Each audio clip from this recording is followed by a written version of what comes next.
আমি এখন হুজুর মানুষ, ওয়াজ কোনতে কি করতে হয় এটা আমি বুঝি। হঠাৎ করে আমার ভাইয়ের ওয়াইফের যদি সিজারের ব্যথা ওঠে, আমার দিয়ে অপারেশন করালে হবে? যে হুজুর আপনি যশোরতে আইসেন যখন তা কাটেন, সম্ভব এটা? তাহলে বিয়ে আর একটা করা লাগবে না? ফাইনালি বলবো যে আমি অপারেশন করতেছি, আপনি কাপড়ের কাপড়টা নিয়ে আসেন, তাছাড়া তো কোনো রাস্তা নেই। তো এই জন্যই যে যেটা বোঝে, বাবার একটা উদাহরণ দিলাম তো আপনি ওরম কাছে এটা বুঝাই না জন্যই বললাম।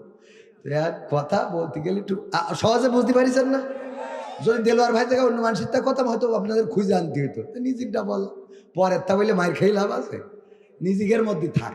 এখন এই যে তার মানে যে যেটা বোঝে তার তো সেটা করতে হবে, তা না হলে ওই একবার একজন বাজারে গেছে বড় জুব্বা পরি, এই জুব্বা আমার ছোট ভাই আর কি, মানে ছোট ভাই না মানে এরকম, তো পরিয়ে যাইয়ে তো মাছ কিনতেছে, ওদিক মাগরিবির নামাজ আজানতেছে, ইমাম সাহেব আবার ওর বজনী পরাণ পড়ছিল, ছুটিতে গেছে। তো ছুটিতে গেছে মাগরিবির নামাজে, আর ইমাম খুঁজে পাওয়া যাচ্ছে না। সবাই বলছে আসর আর জহর আমরা পড়াতে পারবো, আসর আর জহরে অসুবিধা নেই, কিন্তু মাগরিবি যেই বেঁধে গেছে যে এতক্ষণ তো ভালোই করেছি, এখন হুজুর আসতে চাইলো তা আসতে পারিনি। আসর আর জহরের তো দায়িত্ব নিয়েছিল যে ও অসুবিধা নেই পড়াই দেবা না, ও তো খালি দাঁড়াই থেকে রুকুছিস। হ্যাঁ, মাগরিবের সময় কোনো লাইন পাচ্ছে না, তো বললো চলো বাজারে যাই দেখি একটা হুজুর হুজুর পাওয়া যায় কিনা। এসে দেখে আমার মধ্যে এরকম জুব্বা পরা বাজার করতেছে, বলছে হুজুর একটু তাড়াতাড়ি আসেন, আপনারও তো পড়া লাগবে, তো মাগরিবের নামাজটা পড়াই দেন। তো বলছে ভাই আমি পড়ি না পড়ি আপনাদেরও পড়াতে পারবো। তো না না কি করছেন হুজুর, একটু আপনি একটু দয়া করে হুজুর, আমাদের জহর আসর চালাই নিয়েছে কিন্তু মাগরিবি বেদিক আপনি একটু ছাড়াই দিয়ে যান হুজুর। বলছে ওরে ভাই আমার তো হবে না, আমি কিছু পারি না ভাই, মাফ করতে হবে। ওরে না এত বড় জুব্বা গায়ে আপনি পারেন না, একটা কথা হইলো, চলেন ভাই, জোর করি সামনে দাঁড় করাই দিয়েছে, মসজিদে নিয়ে যেয়ে প্রথম রাখাতে সূরা ফাতিহার সাথে সূরা ইখলাস পড়িয়ে সিজদায় যেয়ে বলছে আল্লাহ জীবনে যাওয়ার জন্য তো এক রাকাতে শেষ, এখন করবো কি, দুই রাকাতে পড়বো কি? দ্বিতীয় রাকাতের চিন্তায় মাথা খারাপ হয়ে যাচ্ছে, আস্তে করে উঠে ডানি ভাই তাকায় দেখে যে মোটামুটি বেড়ার মসজিদ, তখনকার মসজিদটা এত উন্নত ছিল না, বেড়া পাবনার বেড়া না মানে বেড়া আর কি। তো ওই বেড়ার ফাঁক দিয়ে উনি আমার চলে গেছে মাইসহাটায় মাছ কিনতে। তো এরা তো সিজদায় সবাই চিন্তা করছে ওরে আল্লাহ এ কত বড় হুজুর না জানি ধরে নিয়ে আইসি, এক সিজদাইতে ফুল সিরাত পার করে দেবে। তো এর মধ্যে তো কিছু এই যে যুবক ইয়াং মুসাল্লি থাকে না, ওরা চিন্তা করছে এত লম্বা সিজদা দেয়, এ কই না আল্লাহর ওলি দেয়, একটু উকি মাই দেখি তো সিজদাতে উঠে দেখে কই হুজুরই তো নেই। মুসাল্লি ওঠেন, হুজুর নেই, সিজদায় পড়ে আছেন সব।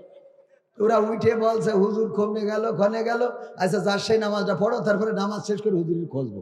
নামাজ শেষে যেই দেখে বাজারে মাছ কিনতেছে, এই হুজুর এদিকে আসেন, এই আপনি এই কি আপনার এই যে নামাজেতে আপনি চলে আসলেন, আপনার ইমামতিতে দাঁড় করালাম, বলছে আমি আপনার বললাম না যে আমি পারি না। তো পারেন না আপনি, এইটা আমাকে অন্তত সিজদাতে তো তুলে দিয়ে আসবেন, তা তো বুঝতাম যে আপনি নেই, আমাকে বাকিটা চালাই নিতে হবে। আপনি ফেলাই দিয়ে চলে আসেন, আধা ঘন্টা চলে গেছে এক সিজদায়। হ্যাঁ, আর পারেন না তাই এত বড় লম্বা জুব্বা আপনার গায়ে খেতে আছে, এটা পয়লা জিজ্ঞেস করলে তো মিটে যেত। বলছে আমি আসলে স্কুলের মাস্টার, আমি মাদ্রাসাটাতে পড়ি না, আমার ভাই হুজুর। তো ভাই হুজুর এখন ওই কাপড় কেসি দিয়েছে, আজ 2 দিন ধরে রোদ হচ্ছে না ভালো, শুকায়নি, এখন বাজার করতে হবে, বউ বকর বকর করতেছে। তো আমি ওই ভাইয়ের জুব্বা গাইতে বাজার করতে আইছি, আসলে আমি নিজেও নামাজ পড়িনি। তো এই হয়ে গেছে যে জানে না, ও জোর করে বলছে আর দোষটা আপনাদের, আমি বললাম পারবো না তো দাঁড় করালেন কেন? তো এখন সে যশোরে হোক আর খুলনায় হোক, ওটা কথা না। কথা হইলো যে তুমি বেটা ইসলাম জানো না বোঝো না, জানাজা পড়তেছে বাম হাত উপরে দিনতে বসে থাকো, তুমি কোরআনের কি বোঝো? কোরআনের রাজনীতি নেই, কথা কয় না। আবার কোরআনের মাহফিলে উঠে অনেক অতিথি আছে, এসে বলে হুজুর রাজনীতি করবেন না। হ্যাঁ, তো তুমি রাজনৈতিক দলের নেতা, তোমার এই স্টেজে কাজ ডাকে, কথা কয় না। রাজনৈতিক দলের নেতা কোরআনের স্টেজে উঠতে পারবে? রাজনীতি করবো কি না করবো আমরা হুজুর আমরা বুঝি। ডাক্তারের যেই যদি আমার বউ সিজার করতে হবে, এমবিবিএস ডাক্তার একজন আছে না, ও যেই যদি আমি পরামর্শ দিই যে তুই আড়ে না কেটে লাম্বাই কাট, তা ও ডাক্তার কি করতে, কথা বলতে পারিছেন কিনা? ডাক্তার কমনে কাটতে হবে সে বুঝবে না। তুই যদি বলিস না আমার বউর আমি সামনেতে কাটতে দেবো না, আমি তো সামনে দেখি পিছনতে কাটেন, ও বাচ্চা বেরোবে জীবনে। তাহলে আমরা হুজুর আমরা বুঝি যে কোয়ান্তে কথা বললে অপারেশন ঠিক মতো হবে, কথা বলে না। ঠিক না বেঠে? সুতরাং আমাদের নিয়ে কোন রাজনৈতিক দলের নেতারা কথা বলার দরকার নেই। রাজনীতি কোরআনে আছে কি নেই সেটা হুজুররা খুঁজে বের করবে। আর তোমার যদি বের করতে হয় তাহলে তোমার আগে হুজুর হতে হবে। খালি 5 কলি টুপি পরে পীর সাহেবের কাছে মুসাফা করলে হবে না, দাড়ি মাড়িও রাখতে হবে। কথা কয় না? হ্যাঁ, আল্লাহ কবুল করুন, বলেন আমিন। হ্যাঁ, অনেকেই দলকে বিব্রতকর অবস্থায় ফেলে দিচ্ছে। আজকে বিএনপির যে নেতার হত্যা করা হয়েছে, আমি প্রতিবাদ জানাচ্ছি। সেনাবাহিনীর সদস্য পরিচয়ে তুলে নিয়ে যে তাকে নির্যাতন করে মেরে ফেলা হলো। নির্বিচারে মানুষ মারা হবে না বলেই স্বৈরাচারের পতন করা হয়েছে। আবার যদি নির্বিচারে মানুষ মারে তাহলে এটা বাংলাদেশের জনগণ মেনে নেবে না। কারণ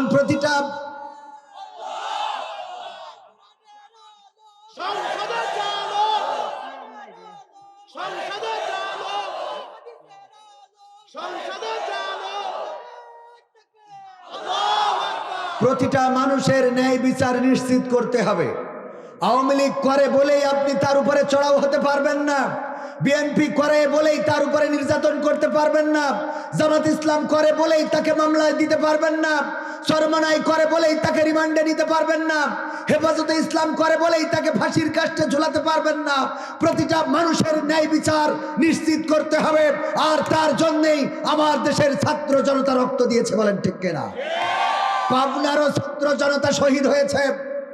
এই পাবনার কৃতি সন্তানেরা রাজপথে থেকেছে, আহত হয়েছে, নিহত হয়েছে। যে রক্ত দিয়ে আমরা স্বৈরাচার মুক্ত করেছি, সেই রক্তের বদলা এটা দিয়েই হবে যে এই দেশে আর কোনো স্বৈরাচার আসবে না। ঠিক না বেঠে? আবার যদি জুলুমবাজ তৈরি হয়, আবার যদি চাঁদাবাজ তৈরি হয়, আবার যদি ধর্ষক তৈরি হয়, আবার যদি খুন খারাপি হয়, আবার যদি গুম হয়, আবার যদি সহিংসতা হয়, আবার যদি প্রশাসনের আন্ডারে যাওয়ার পরে তাকে হত্যা করা হয়, নির্বিচারে মেরে ফেলা হয়, লাশ উপহার দেওয়া হয়, তাহলে আমার ছাত্র জনতা রক্ত দিয়ে কোন বাংলাদেশ এনে দিল? এমন বাংলাদেশ আমরা প্রত্যাশা করি না। আরেকটা বিষয় লক্ষ্য করা যাচ্ছে যে এইগুলো বেড়ে যাওয়ার পিছনে, সেদিন দেখলাম আমাদের মশিউর রহমান ভাইও ডাকাতের কবলে পড়েছেন। বিভিন্ন জায়গায় ডাকাতের কবলে পড়ছে, ছিনতাইকারীদের কবলে পড়ছে। বাড়িতে বাড়িতে গরু চুরি হচ্ছে, বিভিন্ন জায়গায় গরু চুরি হচ্ছে। তারপরে দিন দুপুরে ধরে নিয়ে যেয়ে ছিনতাই করতেছে। দেখার কেউ নেই, বলার কেউ নেই। অনেক জায়গায় পুলিশ নির্বিকার দাঁড়িয়ে দাঁড়িয়ে দেখছে, তাকিয়ে তাকিয়ে দেখছে। আবার কিছু পুলিশ আছে আন্দোলন করতেছে, চাকরি ফেরত চায়, ইত্যাদি ইত্যাদি। এই 2-3 মাসে সবার মনে হইলো, এতদিন মনে ছিল না, সবার মনে হইলো আমার বেতন নাই, ভাতা নাই, কার ভাতার নাই, সব এখন মনে পড়তেছে। ঠিক না বে ঠিক? এতদিন মনে হয় না, এই 3 মাসে সবার মনে পড়েছে যে আমার এইটা নাই, ওইটা নাই, ওইটা সব দিতে হবে, সব ডক্টর ইউনূস দেবে। আবার এর মধ্যে করে ঝামেলা করতেছে, এরে কুপানো, ওরে কুপানে, এরে মারা, ওরে মারা। আমার তো মনে হচ্ছে এর পিছনে মহা এক ষড়যন্ত্র কাজ করছে। সেটা হলো এমন যে একজন কাফন চোরা ছিল, আল্লামা সাইদি বলেছিলেন, একজন কাফন চোরা ছিল। কি চোরা? চোর, কাফন চোর। ও কাফন চুরি করতো, করে বাজারে বিক্রি করে বা বিভিন্ন জায়গায় বিক্রি করে রুজি করতো। তো ও যখন মারা যাচ্ছে তখন সন্তানদের বললো, সবাই তো আমার কাফন চোর বলে, তোমরা একটু ভালো কিছু করবা, যাতে করে এমন কিছু করবা যাতে করে আমারে অন্তত মানুষ ভালো বলে, যাতে আমারে অন্তত মানুষ ভালো বলে। তো ওরা নামাজ পড়লো, নামাজ পড়ে দেখে যে নামাজ পড়লি কয়েছে ওরে ছেলে আবার নামাজি হয়ে গেছে, আব্বার তো কেউ ভালো কয় না। আবার এরকম কয় যে ওর আব্বা চোর হলো, এই ছেলেরা অন্তত ভালো নামাজ পড়ে। তো দেখলো তাহলে তো আব্বার ভালো বলছে না। কথা বুঝেছেন কিনা? আব্বার কি ভালো বলছে? ওরা ভালো কাজ করে, মানুষের উপকার করে, বিপদে আপদে পাশে দাঁড়ায়। কয় ওর আব্বা ছিল চোর কিন্তু ছেলে দুটো ভালো, তাহলে আব্বার ভালো খাচ্ছে না। তো এই জন্য ওরা আবার কাপন চুরিতে ফিরে গেল। তো তাহলে কাপন চুরি করি, নামাজ কালাম বাদ। তো নামাজ বাদ দিয়ে কাপন চুরি করে, তাও মানুষ কয় তো ওর আব্বার মতো হয়েছে, ওর আব্বা ছিল কাপন চোর, এরাও কাপন চোর। দেখলো তাও তো ভালো বলছে না, তাহলে এখন কি করা যায়? ভাইয়েরা বসে পরামর্শ করলো যে এখন একটা বুদ্ধি করতে হবে, খালি কাপন চুরি করলে হবে না। তো কি করা যায়? কাফন তো চুরি করবো, লাশটা তুলি পাশায় বাঁশ পুড়িয়ে পাবনায় টাঙাইতে হবে। বলছে তাই করি, দেখা যায়। তো 3 ভাই মিলে ওই পাবনায় লাশ যেটা চুরি, কাফন যেটা চুরি করে ও লাশ তুলি আবার পাশায় বাঁশ দেয়, যে চৌরাস্তার মোড়, ওখানে পুঁতে তুলতো, বাঁশ পুঁতে করে টাঙাই থিয়ে দেয়। মানসি বলছে এগের থেকে তোকে আব্বা ভালো ছিল, কথা কয় না। এইবার 3 ভাই বলছে যাক সাকসেস, একটু হাড়ে বাতাস লিখলো যে অনেকদিন পরে অন্তত আব্বারে ভালো বানাতে পারলাম। কথা কি বোঝা গেছে? যে এদের থেকে তো এদের আব্বা ভালো ছিল, আব্বা তো খালি কাপন চুরি দিয়ে বাঁশ পুড়িয়েতে পাবনে টাঙাইতে হচ্ছে। তো এদের থেকে আব্বা ভালো ছিল। ওরা বলছে ভাই নামাজ পড়ি এত শান্তি পাইনি, রোজা করি এত সাথে, আজকে আব্বা যে ওসিয়ত করিল আমার জন্য একটু ভালো বলে, আজকে আব্বার ভালো বলতেছে, আলহামদুলিল্লাহ। তো এখন আমার মনে হচ্ছে এমন কিছু হচ্ছে যে মানুষ যেন বলে আগেই তো ভালো ছিলাম। কথা কি বোঝা গেছে? যে এমন অতিষ্ঠ করতে হবে মানুষকে যেন মানুষ বলে আগেই তো ভালো ছিলাম। কথা বুঝেছেন কিনা? না আরো ভেঙে বোঝাতে হবে? আমার বিশ্বাস বুঝতে পেরেছেন। এই কাজগুলো যারা করছে শক্ত হাতে দমন করতে হবে। অন্যায় যেখানে প্রতিরোধ সেখানে। অন্যায়ের প্রতিরোধ করার জন্য আল্লাহ বলেছেন কুনতুম খায়রা উম্মাতিন উখরিজাত লিন-নাস তা'মুরুনা বিল মা'রুফ ওয়া তানহাউনা আনিল মুনকার। আল্লাহ রাব্বুল আলামিন সর্বোত্তম উম্মাত হিসাবে এই পাবনাবাসীকে পাঠিয়েছেন যেন তারা সৎ কাজের আদেশ দেয় এবং অসৎ কাজে বাধা দেয়। তো সৎ কাজ যেখানে হবে অথবা হবে না সেখানে আদেশ করতে হবে, তাদেরকে অনুরোধ করতে হবে, দাওয়াত দিতে হবে। আর অসৎ কাজ যেখানে হবে সেখানে দুটি হাত দিয়ে বাধা দিতে হবে। এটাই পাবনাবাসীর দায়িত্ব, যশোরবাসীর দায়িত্ব, খুলনাবাসীর দায়িত্ব, বাংলাদেশিদের দায়িত্ব, গোটা বিশ্বের মুসলমানদের দায়িত্ব। কারণ সর্বোত্তম উম্মাত বলেছেন, আর বিশ্বনবীর উম্মাত যারা তাদের পরে এই দায়িত্ব ফরজ। ঠিক না ঠিক? কুনতুম খায়রা উম্মাতিন উখরিজাত লিন-নাস, সব মানুষের মধ্য থেকে তোমাদেরকে শ্রেষ্ঠ উম্মাত বানিয়েছি। শ্রেষ্ঠ উম্মাত কার উম্মাত? কয় আল্লাহর উম্মাত। মানে মন চাইলো একটা কথা কতি পারলে বেঁচে গেল। কবরে গেলি জবান রব্বুকা শেখ হাসিনা বলতে পারলি। সেদিন দেখলাম বসুন্ধরা চেয়ারম্যান আনবির বলতেছে, ভাষণ দিচ্ছে শেখ হাসিনাকে পাশে বসায়, হয়েছে আগস্টের আন্দোলনের সময়, বলছে আপনি শুধু আমাদের দুনিয়াই না, আপনি আমাদের মৃত্যুর পরেও কাজে লাগবেন। নিজে হেলিকপ্টারে করে ভারতে চলে যাচ্ছিল মরার পরে, দুনিয়ায় থাকতে তোকে রাখতে পারল না ঠিক করি, মরার পরে তোর ঠেকাবে, তুই ভাবলি কি করি? কথা কয় না। দুনিয়ায় তোমার এখন দাড়ি রাখা লোক দাড়ি কেটে পালাইছিল, দাড়ি না থাকা লোক দাড়ি রেখে পালাইছিল। ঠিক না বে ঠিক? ক্ষমতায় কেউ স্থায়ী হয় না, হোক না সে হাসিনা কি বারে না, সে আরটা চিরকাল থাকে না। ঠিক না বে ঠিক? ক্ষমতায় কেউ স্থায়ী হয় না, মুজিবুর বেশি দিন থাকেনি, জিয়াউর কেউ তো রাখেনি।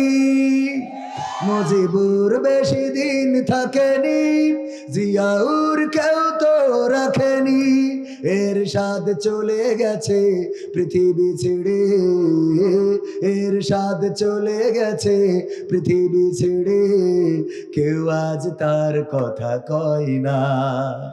ক্ষমতায় কেউ স্থায়ী হয় না, হাসিনা ক্ষমতা ধরে রাখতে আয়না ঘর বানিয়েছিল, জনগণের রোশনালে দাদার দেশে পালিয়ে গেল।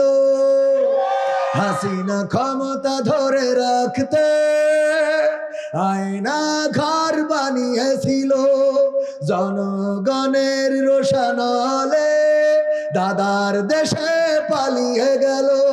ডিবি হারুনের পাশে আর, ডিবি হারুনের পাশে আর পরিমণিদের দেখা যায় না। ক্ষমতায় কেউ স্থায়ী হয় না, হোক না সে হাসিনা কি বারে না, সে আরটা চিরকাল থাকে না। ঠিক না বেঠে? এই চেয়ার চিরকাল থাকবে না, ক্ষমতার পাওয়ার চিরকাল থাকবে না, রূপের গৌরব চিরকাল থাকবে না, যৌবনের শক্তি চিরকাল থাকবে না, মুখের দাড়িটা চিরকাল কালো থাকবে না, মাথার চুলটা চিরকাল কালো থাকবে না, চোখের মনিটা এত কালো দেখা যাবে না। এই চোখের মনি একদিন ঘোলা হয়ে যাবে, কালো চুলগুলো সাদা হয়ে যাবে, সুজা মানুষটা কুজা হয়ে যাবে, সবচেয়ে সুন্দরী রমণীর চেহারায় একদিন ভাঁজ পড়ে যাবে। ওগো আমার ভাইরা, বেলা শেষে এই দুনিয়া ছেড়ে সবাইকে চলে যেতে হবে। সুতরাং দুনিয়ার ক্ষমতার বড়াই, চেহারার বড়াই, যৌবনের বড়াই করে কোনো লাভ আছে নাকি বলে? আছে? যারা মনে করে 1941 সাল 2041 সাল আল্লাহ রাব্বুল আলামিন যদি না চান 31 সালও আসবে, চাওয়া লাগবে কার? আল্লাহ যাকে চান তাকে সম্মানিত করেন, আর যাকে চান তাকে বেইজ্জতি করেন। প্যারেড ময়দানের তাফসীরুল কোরআন মাহফিল বন্ধ করে রেখেছিল, যারা বন্ধ করে রেখেছিল আল্লাহ রাব্বুল আলামিন তাদেরকে একেবারে সংসদ ধরে গুছাইয়ে দাদার দেশে পাঠাই দিয়েছেন। আর আল্লাহ রাব্বুল আলামিন যাদেরকে নির্যাতন করেছে তাদেরকে আবার দেশের মধ্যে এনে ওই তাফসীর মাহফিল বাস্তবায়ন করে দিয়েছে। ঠিক না ঠিক? যারা বন্ধ করতে চেয়েছিল ওরাই বন্ধ হয়ে গেল, যারা বন্ধ করতে চায় তারাই বন্ধ হয়ে যায়। ও আমার ভাইয়েরা, এই জন্য আমরা মাথায় রাখতে হবে আল্লাহ রাব্বুল আলামিনের উপরে ক্ষমতাধর কেউ নাই। এই দুনিয়ায় বিপদে পড়লেও আল্লাহ আছে, সুখে থাকলেও আল্লাহ আছে। অনেকেই বলে যার কেউ নাই তার আল্লাহ আছে, আর আমি বলি যার কেউ নাই তার যেমন আল্লাহ আছে, যার সবাই আছে তারও আল্লাহ আছে। ঠিক না ঠিক? যার সবাই আছে তার কি আল্লাহ নাই? কথা কয় না, আছে না নাই? তারও আল্লাহ আছে। যার কেউ নাই তারও আল্লাহ আছে। ওগো আমার ভাইয়ের, আল্লাহর কাছে যদি নিজেদেরকে নিবেদিত করে দিতে পারি, আল্লাহ রাব্বুল আলামিন পবিত্র কোরআনের 3 নম্বর সূরা সূরা আল ইমরানের 102 নম্বর আয়াত আমি প্রথমে তেলাওয়াত করেছিলাম, মনে থাকার কথা। আল্লাহ বললেন, ইয়া আইয়ুহাল্লাযীনা আমানুত্তাকুল্লাহ হাক্কা তুকাতিহি ওয়া লা তামুতুন্না ইল্লা ওয়া আনতুম মুসলিমুন। আমার আল্লাহ রাব্বুল আলামিন বলছেন, ওগো ঈমানদারেরা, ওগো ঈমানদারেরা, ঈমানের দাবিদার যারা আছো তারা একটু শোনো, তোমাদের সাথে আমার কথা আছে। কি কথা ওগো আল্লাহ বলো? আল্লাহ রাব্বুল আলামিন বললেন, তোমরা আমি আল্লাহকে ভয় করো যেমন করে ভয় করা উচিত। কেমন করে? আমি আল্লাহকে ভয় করো যেমন ভয় করা উচিত। আমাকে ভয় করো একেবারে মালাই ভাষায় বলে বুতই বুতই না, মানে সত্য সত্য ভয়। কি কি ভয়? ওই অনেকেই সুবিধাজনক সময়ে টুপি পরে, এটা কি আল্লাহর ভয়? সুবিধাজনক সময় আল্লাহরে ডাকে, এটা কি আল্লাহর ভয়? ঝড় উঠে গেছে নৌকার মধ্যে, আরে বাবা তাড়াতাড়ি করে উন্না আগে গলায় ছিল, একটা এই পাশে আর একটা ওই পাশে ঢেকে দিয়ে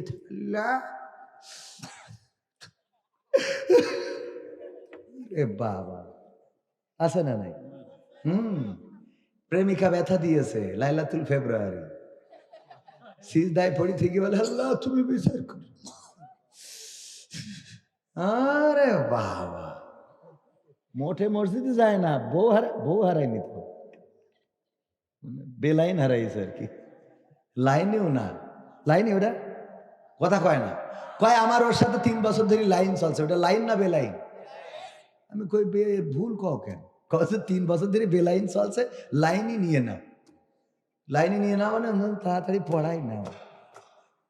পাবনায় ওই যে মাঝখানে এক জায়গায় আসলাম, একজন সিরকুটদাস হুজুর, আমি একটা মেয়েকে ভালোবেসে তার কুরআন হাদিস পড়ানো শিখাইছি, নামাজ পড়তো না পড়াইছি, পর্দা করতো না করাইছি, তার কুরআন হাদিস শিখাই এত আল্লাহওয়ালা বানাইছি। এখন এইসব বানানোর পরে সে আমার আর এখন ভালোবাসে না। ও কয় নম্বর জাহান্নামে থাকবে। আমি বললাম, শয়তান তুই তো এই বিপদে ফেলাইছিস। কারণ ও তো যখন কুরআন বুঝিনি তখন না তোর সাথে লাইন মেরেছে। ও কুরআন বুঝার পরে ও লাইন মারবে? তোর এ ভুল করতে কইস কিনা? মিজাজ খারাপ হয় না? তুই করলি ভুল করি আবার হুজুরের কাছে জিজ্ঞেস করো কই নম্বর জাহান্নামে থাকবে। কলাম যে যেহেতু কুরআন হাদিস শিখাই ফেলেছিল, ও যখন ফাতেমার জীবনী পড়েছে, ফাতেমা রাদিয়াল্লাহু তাআলা আনহা আল্লাহর নবী উহুদের ময়দানে আহত হয়েছেন, চারিদিকে খবর ছড়িয়ে গেল বিশ্ব নবী নিহত হয়েছেন, শহীদ হয়েছেন। এই খবর যখন ফাতেমা রাদিয়াল্লাহু তাআলা আনহা শুনলেন, তাড়াতাড়ি করে দৌড় দিলেন, উহুদের ময়দানে ছুটে আসলেন। আল্লাহর রাসূল সাল্লাল্লাহু আলাইহি সাল্লামের পাশে বসা। আল্লাহর নবী যখন হুঁশ ফিরে পেয়েছেন, দেখেন ফাতেমা বসা। আল্লাহর নবী বললেন, ওগো ফাতেমা তুমি কেন এসেছো গো মা? তোমার এই যুদ্ধের ময়দানে আসতে বলেছে কে? আল্লাহর নবীর কন্যা বললেন, ওগো বিশ্ব নবী, আপনি নাকি শহীদ হয়ে গিয়েছেন। এই খবর শোনার পরে আমি আপনার আদরের কন্যা কেমন করে আমি আমার বাড়িতে বসে থাকি, এই জন্য দৌড়ে চলে এসেছি আপনার খবরটা নেয়ার জন্য গো বাবা। আল্লাহর নবী বললেন, ওগো ফাতেমা তোমার বোরকায় যে ছেঁড়া জায়গা আছে, তোমার বোরকায় একটা ছিদ্র আছে আমি দেখতে পাচ্ছি, যেই ছিদ্র দিয়ে তোমার গায়ের রংটা দেখা যায়। বলো দেখি তোমার এই বোরকায় ছিদ্র আছে, তুমি এটা জানো নাকি? ফাতেমা রাদিয়াল্লাহু তাআলা আনহা বললেন, ওগো আমার পিতা, আমি এটা জানি আমার বোরখায় ছেঁড়া জায়গা আছে এবং ছেঁড়া বোরখা দিয়ে আমার গায়ের রং দেখা যায়। এই জন্য আমি যখন বাড়ি থেকে রওনা দিয়েছি তখন আমার ওই বোরখার ছেঁড়া জায়গাটা, কাপড়ের ছেঁড়া জায়গাটা মুঠ করে ধরে নিয়ে এসেছি। আমি আসার পথে পৃথিবীর কোনো মানুষ আমার গায়ের রংটা কেমন এটা দেখতেও পারে নাই। আল্লাহর নবী বললেন, ওগো ফাতেমা শুনে নাও, যদি তোমার এই গায়ের জামার ছেঁড়া জায়গা দিয়ে পৃথিবীর কোন মানুষ তোমার গায়ের রংটা দেখে নিত, তাইলে আমি নবী মুহাম্মদ পরকালের ময়দানে তুমি আমার কন্যা এই পরিচয়টা দিতাম না। এটা জানার পরে কোন মহিলা কি পর্দা ছাড়া চলতে পারবে? কথা কেন চলতে পারবে? বেগানা পুরুষের সাথে কথা বলা যাবে না। আল্লাহ বললেন, ওয়া করনা ফি বুয়ুতিকুন্না ওয়ালা তাবাররাজনা তাবাররুজাল জাহিলিয়াতিল উলা। ওগো নারীরা পর্দার মধ্যে থাকো, জাহেলি যুগের মেয়েদের মতো সাজুগুজু করে নিজেদেরকে প্রদর্শন করে বেড়ায়ও না। এই আয়াতটা পড়ার পরে বলেন, যে প্রেম করেছে ও আর সাজুগুজু করে বয়ফ্রেন্ডের সামনে কি যাবে? যাবে?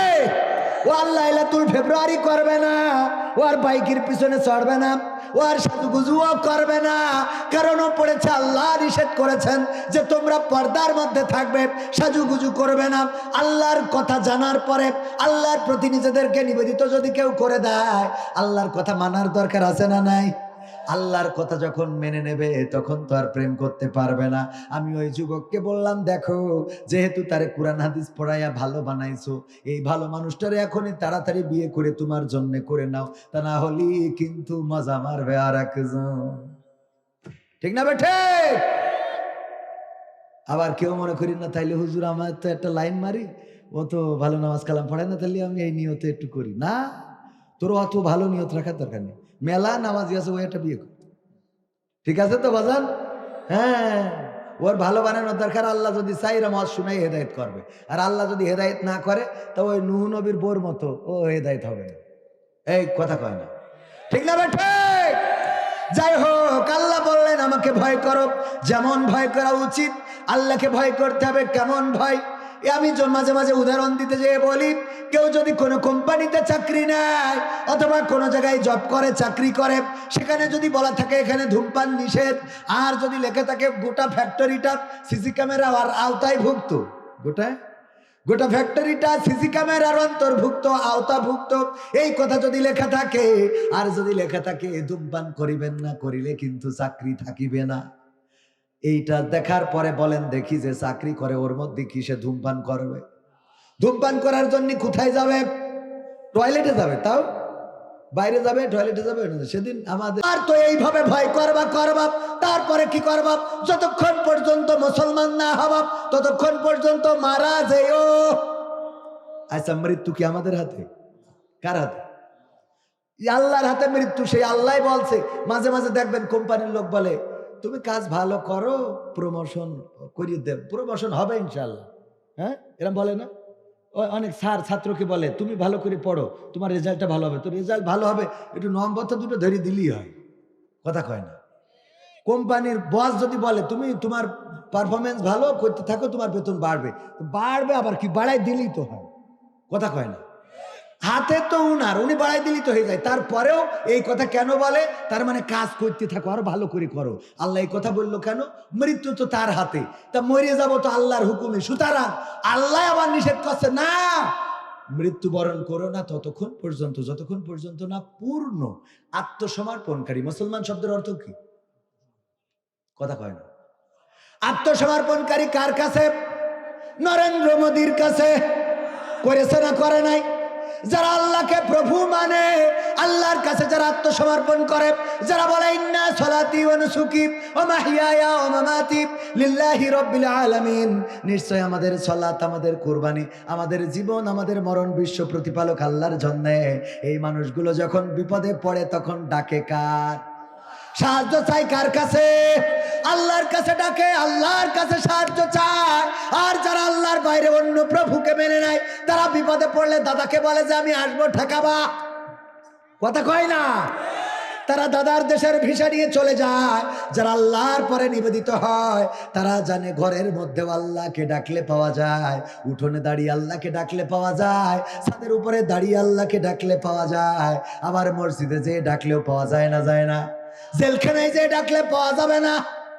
যাবে যাবে মানে কি? আল্লাহ রাসূল বললেন কোন মাজলুম যদি দোয়া করে সেই মাজলুমের বদদোয়াকে তোমরা ভয় করো, কারণ মাজলুমের বদদোয়া এবং আল্লাহর মধ্যে কোনো পার্থক্য থাকে, পর্দা থাকে না। মাজলুমের বদদোয়া এবং আল্লাহর মধ্যে কোনো পর্দা থাকে না। কথাটা কার? বিশ্বনবী কয়, আবার কয় আল্লাহ।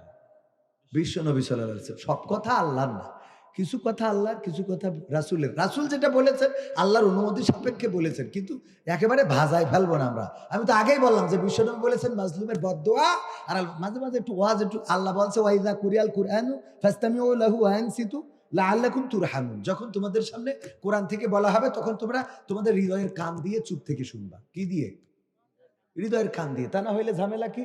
হুজুর কালেকশন করতেছে, ভাইয়েরা আমার 50,000 টাকা কে দেবেন একটু হাত উঁচু করে। 50,000 টাকা যদি দেন বাবা দোয়া করে দেবো, মা বাবা দাদা দাদি নানা নানি 14 গোষ্ঠী যেন জান্নাতে যায়। কে দেবেন, কে দেবেন? বাবা হাত উঁচু করেন। কেউ হাত উঁচু করে না, করে না, করে না। হুজুরের মিজাজ গেজ খারাপ হয়ে, এর মধ্যে এক শ্রোতা ছিল, ও আবার ওয়াজ শুনতে এসে মানে ঘুমাচ্ছে। হুজুর বলছে 50,000 টাকা দেওয়ার মতো কি কেউ নাই? কেউ কথা শোনে না। হুজুরের রাগ হয়ে গেছে, মিজাজ খারাপ করে বলে, এই 50,000 টাকা এই মসজিদে দেওয়ার মতো কি এই জায়গায় একজনও নাই? হাজার হাজার জনতা এখানে, একজন অন্তত হাত উঁচু করেন। ও ঘুমিতে উঠে পড়ে, ও খালি হাত উঁচু করেন, একটু শুনতে পেয়েছে। হাত উঁচু করিয়ে বলছে নাম কি? ওবায়দুল কাদের। আল্লাহ ওবায়দুল কাদের 50,000 টাকা মসজিদে দিল। লিল্লাহি তাকবীর। আল্লাহ তার দানকে কবুল করো। মা বাবা দাদা দাদি নানা নানি 14 গোষ্ঠী জান্নাতুল ফেরদৌসের মেহমান করো। আল্লাহ আমার ভাইজানের নেখায়াত দিয়ে দাও, পরিবার পরিজন কবুল করে নাও, আমিন। ও বলছে হুজুর, মানে মনে মনে ওখান থেকে আমি যে 50,000 টাকা দোয়া করলেন, কালকে এক প্যাকেট আকিস বিড়ি কিনবো, সে টাকাও তো নেই। তো বিপদে সেটা। তো যাই হোক, এই মানুষের মধ্যে যা হয়ে গেছে হয়ে গেছে, আর কিছু বলিনি। পরের দিন আমার মসজিদের ইমাম সাহেব যে খতিব, আমার ভাইজান মাওলানা মোখলেসুর ভাই, উনার কাছে যেই বলছে হুজুর আমি তো একটা বিপদে পড়ি গেছি। কি? তো হুজুর কাইলে মাহফিল হইলো, ওখানে টাকা তুলছিল, আমি আবার একটু ক্লান্ত ছিলাম, এই যে ঘুমায় পড়েছি। হুজুর 50,000 টাকার জন্য হাত তুলছিল, আমি ওই আগের লাইন শুনতে পাইনি, খালি শুনলাম হাত উঁচু করেন। আমি ঘুমেতে উঠে পরে হাত উঁচু করি, দেখি 50,000 টাকা দোয়া মেরি দিলে। তো এখন হুজুর আমি করবো কি? তো বলছে ও তো বেকায়দা হয়ে গেছে, রোজা থেকে যদি কেউ ভুল ক্রমে কিছু খেয়ে ফেলে তার রোজা ভাঙে না। সুতরাং যেহেতু ভুল ক্রমে তুলি ফেলাইছেন, ঘুমিতে উঠেও অসুবিধা হবে না। তো বলছে অসুবিধা তো আমার উঠেন না, অসুবিধা অন্য জায়গায়। বলছে কি? তা বলছে হুজুর আবার দোয়া করলো যে আমার মা বাপ দাদা দাদি যারা মরিয়ে গেছে আগেই, ওকে যেন জান্নাতুল ফেরদৌসের মেহমান করে। তো অসুবিধা কি?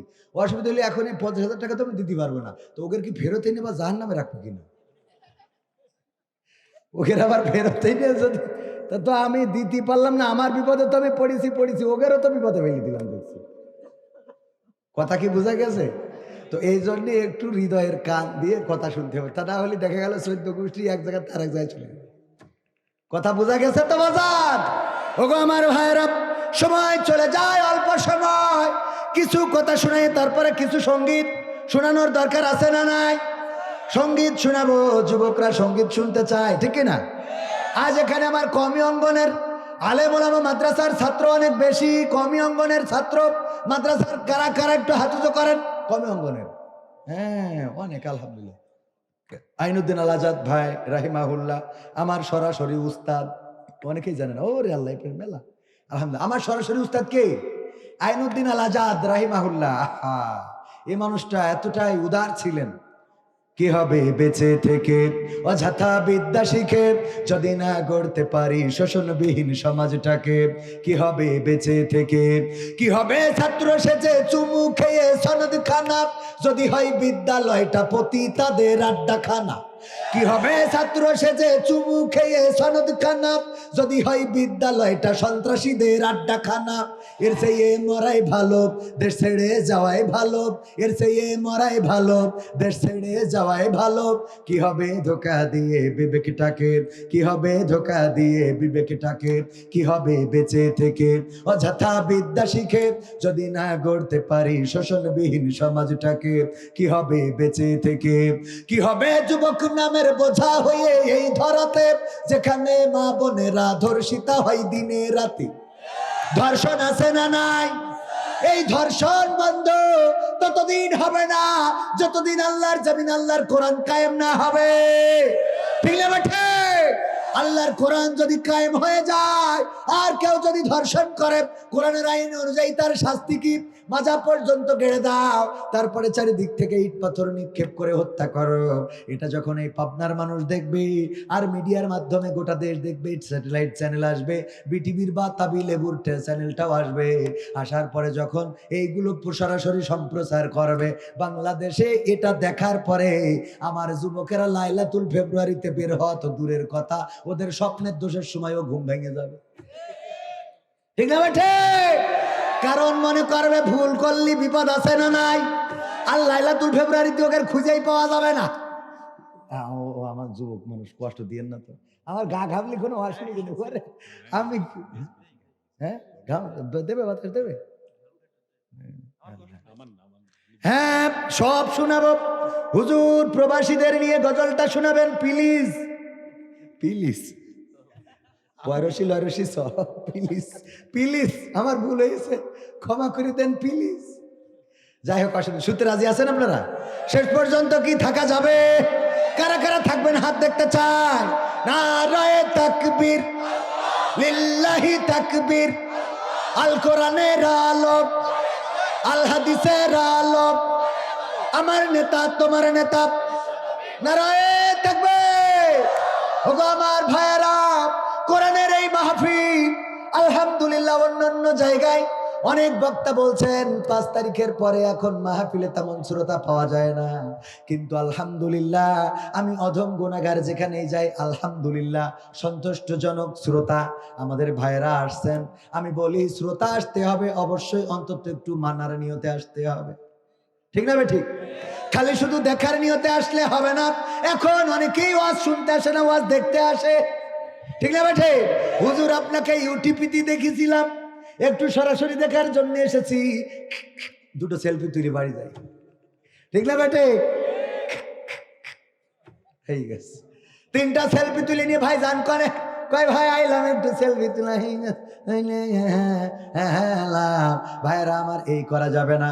কোরআনের এই মাহফিলে এসেছেন, বসেছেন, আল্লাহ রাব্বুল আলামিন এই মাহফিলটা আমাদের আপনাদের নাজাতের ওসিলা করে দিতে পারে। বলেন সুবহানাল্লাহ। আল্লাহ পরকালে বলবেন ইকরা কিতাবাকা কাফা বিনাফসিকা আল-ইয়াওমা আলাইকা হাসিবা। পড়ো তোমার কিতাব, পড়ে তুমি তোমার হিসাব করার জন্য নিজেই যথেষ্ট হয়ে যাবা। এই কিতাবটা যখন ধরিয়ে দেবে, এই কিতাবটা না মানে আমাদের আমল নামার কিতাব আছে না নাই? আমল নামায় লেখা হচ্ছে প্রতিদিন কি করেন না করেন। ফামান ইয়ামাল মিসকালা যাররাতিন খায়রান ইয়ারা ওয়া মান ইয়ামাল মিসকালা যাররাতিন শাররান ইয়ারা। যাররা পরিমাণ কেউ যদি ভালো কাজ করে সেটাও আল্লাহর কাছে লিপিবদ্ধ আছে, আর যাররা পরিমাণ যদি কেউ খারাপ কাজ করে সেটা আল্লাহর কাছে আছে না নাই? এই কিতাব দেখার পরে মানুষেরা বলবে আহা এটা কেমন কিতাব, যেই কিতাবের মধ্যে কোন দিন কার দোকানে বসে চা খেয়ে পিছনে যে আবার বিড়ি টেনেছিলাম সেটাও আছে না নাই? বিড়ি টানা পাওয়া যাবে, গাঞ্জা টানা পাওয়া যাবে, কার জন্য আপনি 14ই ফেব্রুয়ারি ফুল নিয়ে বসেছিলেন সেটাও দেখা যাবে না? যাবে না? দেখা যাবে। ছোট্ট খাট্ট অপরাধ, ছোট ছোট তুচ্ছ অপরাধ, সেটাও আল্লাহ রাব্বুল আলামিন কিতাবে লিপিবদ্ধ করে দেবেন। বলবেন ইকরা কিতাবাকা কাফা বিনাফসিকা আল-ইয়াওমা আলাইকা হাসিবা। পড়ো তোমার কিতাব, পড়ে তুমি তোমার হিসাব করে দাও। তোমার হিসাব করার জন্য তুমি নিজেই যথেষ্ট। এই কিতাব যখন পৃষ্ঠা উল্টাতে থাকবে, উল্টাতে উল্টাতে কবির বিন সামাদ উল্টাবে উল্টাবে উল্টাবে আর দেখবে, দেখার পরে কোনো কথা ছাড়া চুপচাপ জাহান্নামের দিকে হাঁটা শুরু করবে। ওখানে হাঁটা শুরু করবে। কারণ কি? আমার দেলোয়ার ভাই কাতারে একটা দোকান দিয়েছে, দর্জির দোকান। ওখানে বুরকা বানায়, পাঞ্জাবি বানায়, তারপরে আরো জামা কাপড় বানায়। ওই দোকানে সিসি ক্যামেরা আছে। আমি গেলাম কাতারে কাজের জন্য। ভাই বলল ঠিক আছে কাজ করেন, আমি একদিন ডাকবো। কেমন কাজ করেন? আমি তো ঠিক মতো দোকানে থাকি না। কাজ করেন, যদি কাজ ভালো করেন তাইলে আপনার বেতন দেবো। আজ সন্ধ্যেবেলা আপনার বেতন দেবো, টাকা নিয়ে বাড়ি যাবেন। আমি কাজ করতে যাইয়ে ভাই যখন চলে গেছে অমনি আমার বোর কাছে ফোন ধরালাম, কেমন আছো?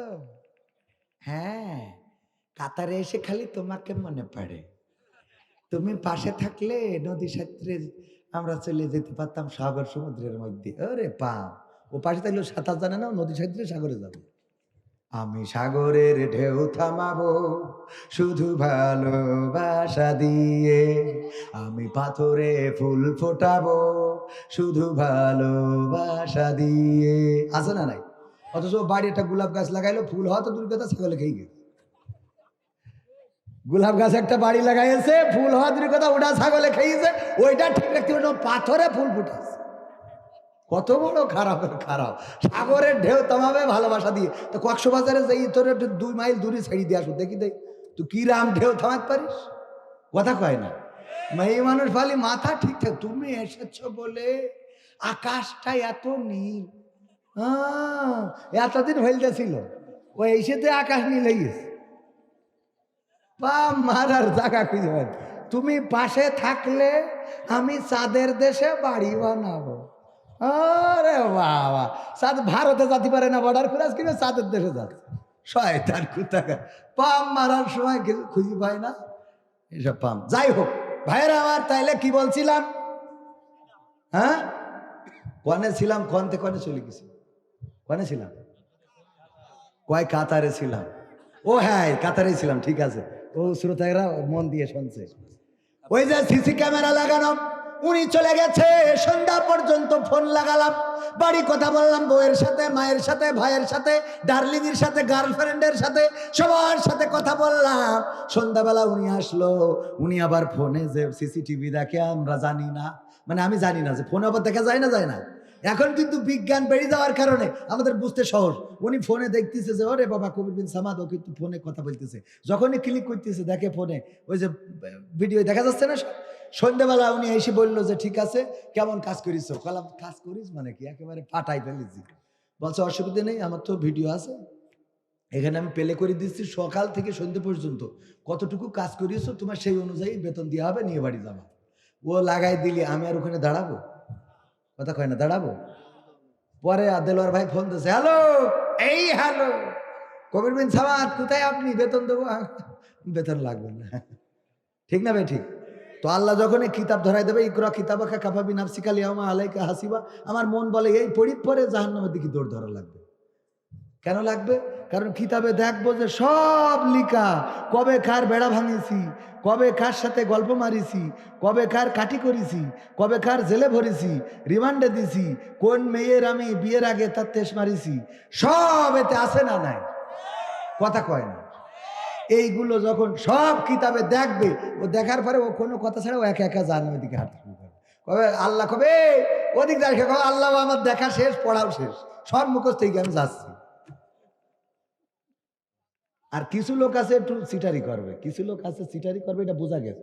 কারণ সূরা ইয়াসিনে আল্লাহ বলছে আল ইয়াউমা নাখতিমু আলা আফওয়াহিহিম ওয়া তুকাল্লিমুনা আইদিহিম ওয়া তাশহাদু আরজুলুহুম বিমা কানু ইয়াকসিবুন। আল্লাহ বলছে যে ওই দিন মানুষের মুখে আঠা মেরি দেবো, মানুষের হাতের জবান খুলি দেবো, পায়ের জবান খুলি দেবো, হাত পা আমার সাথে কথা বলবে যাতে আমার হিসাব গ্রহণ করতে কোনো অসুবিধা না হয়। এতে করে বোঝা গেল কিছু সিটার আছে যে পরকালে যে জিজ্ঞেস করবে তুমি দুনিয়ায় কেমন ছিলে, আমি অনেক ভালো ছিলাম। মানে ও বলবে আমি খুব ভালো ছিলাম, জীবনে খুন করেছি, আমি কোনো খুন করিনি। তাহলে হেলিকপ্টার থেকে কি ফেলেছিলি? পানি, পানি ছিটিয়েছিলাম। হেলিকপ্টার থেকে ছিটাইলো, পানি ছিটিয়েছিল।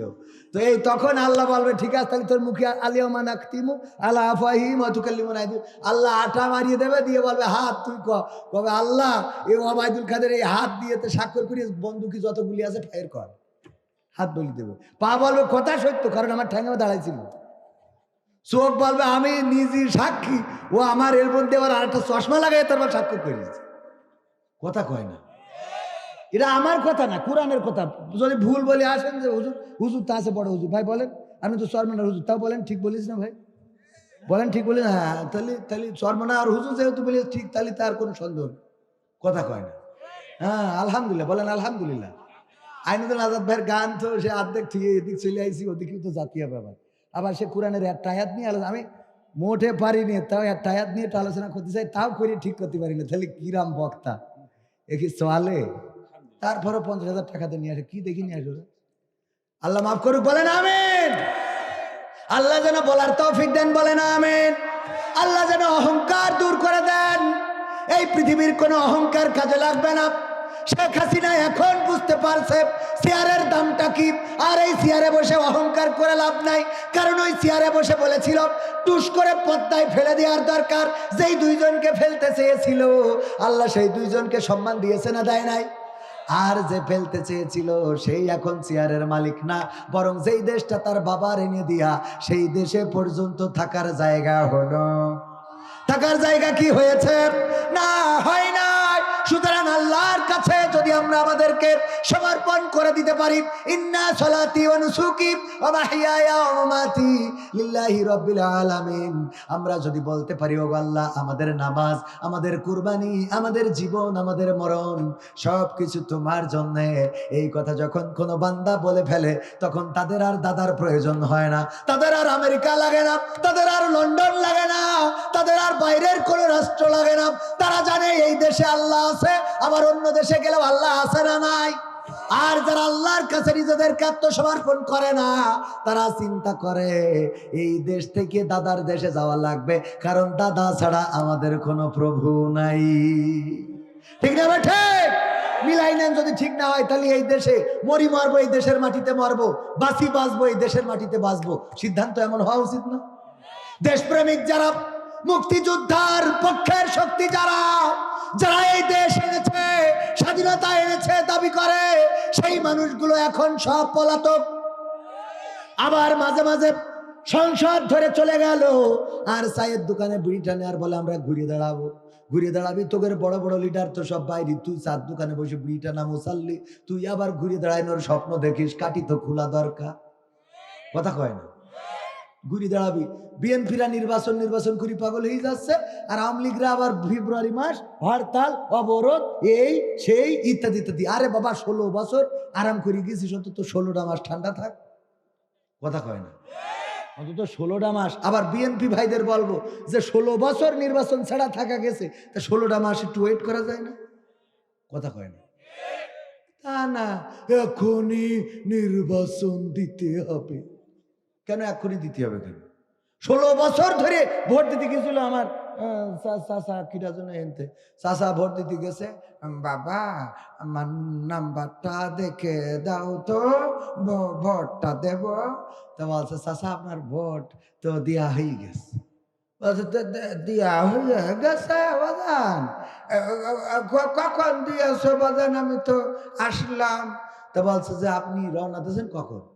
আমি ফজরের নামাজে পড়ে তারপরে এসেছি। তো বলছে আমরা তো তাহাজ্জুদ পড়ি কাম সারি ফেলিস, তাহাজ্জুদ পড়ে কাম ধারা শেষ হয়ে গেছে বাজান, তাইলে একটু কালি লাগিয়ে দাও, চলে যাই। কালি লাগাই দিয়েছে, চলে যাচ্ছে। চাচা শোনেন, চাষির আবার এই কষ্টে বেলা পাঠায়েন না এই কুয়াশার মধ্যে। তোমার চাষির ভোট দিয়া হয়ে গেছে? তো হ্যাঁ চাষি হয়ে গেছে। কত নিষ্ঠুর নেমো খারাপ, আল্লাহ তুমি ওই বুড়ির সাথে আমার জান্নাতেও দিও না আল্লাহ। তো বলছে ও চাষা, চাষির পরে এত রাগ কেন? হ্যাঁ ভাইট হয়েছে নাকি? আরে বাপু না, ও মরিয়ে গেছে 12 বছর হইল, এসে তুই ভোটটা দিয়ে গেছিস, তা আমার একটু খবর নিয়ে যাবি না? আমি বুড়োটা কেমন আছি তাই একটু দেখা করে যাবি না? হাসিনার ভোট দে তুই এই চলে গেলি। হ্যাঁ তাইলে বোঝেন তো, এখন যেহেতু এতদিন তাহাজ্জুদ পড়ি ভোট হয়েছে, আর বর্তমান সরকার তো ভোটই নেয় নাই, তাহাজ্জুদ পড়ি যদি চেয়ার না টিকাতে পারি, এরা তো নামাজই পড়ে না, এ তো এমনি চলে যাবে, কথা কয় না? তাহাজ্জুদ পড়ি তসবিহ টাইনে জিকির আজগার করি না, তারপরে তাই চেয়ার ধরে রাখতে পারলো না। মডেল মসজিদ বানাইছে 360টি, কথা কয় না, না 560 কয় না, 560। তাই মসজিদে এত ইমাম ও খতিব, 560টাই, মানে 1020টা ইমাম আর 1120 জন ইমাম আর 1120 জন মুয়াজ্জিন, সেই সাথে আরো যারা আছে, ওরা গোয়াড়ে সব তাহাজ্জুদ পড়ি দোয়া করিতে রাখতে পারি। আর এরা তো নামাজই পড়ে না, তো এদের তো এমনি পাঠাইতো, টেনশনের কিছু আছে? হ্যাঁ, এমপিরা সব কোথায় গেল, মন্ত্রীরা সব কোথায় গেল, কোথায় কাদের কাকা, তাদের ছাড়া দেশটা এখন লাগে ফাঁকা ফাঁকা। পালাবো না, পালাবো না, প্রয়োজন হলে ফখরুলের বাসায় গিয়ে উঠবো। পালাবে না, পালাবে না, যাই না তবু দেখা, পালাবে না, পালাবে না, যাই না তবু দেখা। তাদের ছাড়া দেশটা এখন লাগে ফাঁকা ফাঁকা, ওদের ছাড়া দেশটা এখন লাগে ফাঁকা ফাঁকা। আইন মন্ত্রী আটকে গেল আইনেরই ফাঁকে, দাড়ি ছাড়া দরবেশের ভণ্ড ভণ্ড লাগে, ঠিক না ঠিক?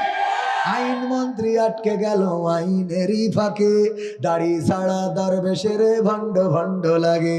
শুনছি কত নেতা নেত্রী খাইতেছে ভাই ডান্ডা, বিচারপতি কালামানিকের ফাটিয়েছে আন্ডা। পলকের ঝলক গেল, পলকের ঝলক গেল থামিয়ে নেটের চাকা। তাদের ছাড়া দেশটা এখন লাগে ফাঁকা ফাঁকা, ওদের ছাড়া দেশটা এখন লাগে ফাঁকা ফাঁকা। কই গেল সেই সংসদেতে মমতাজের গান, কোথায় গেল হযরত বলা শামীম ওসমান।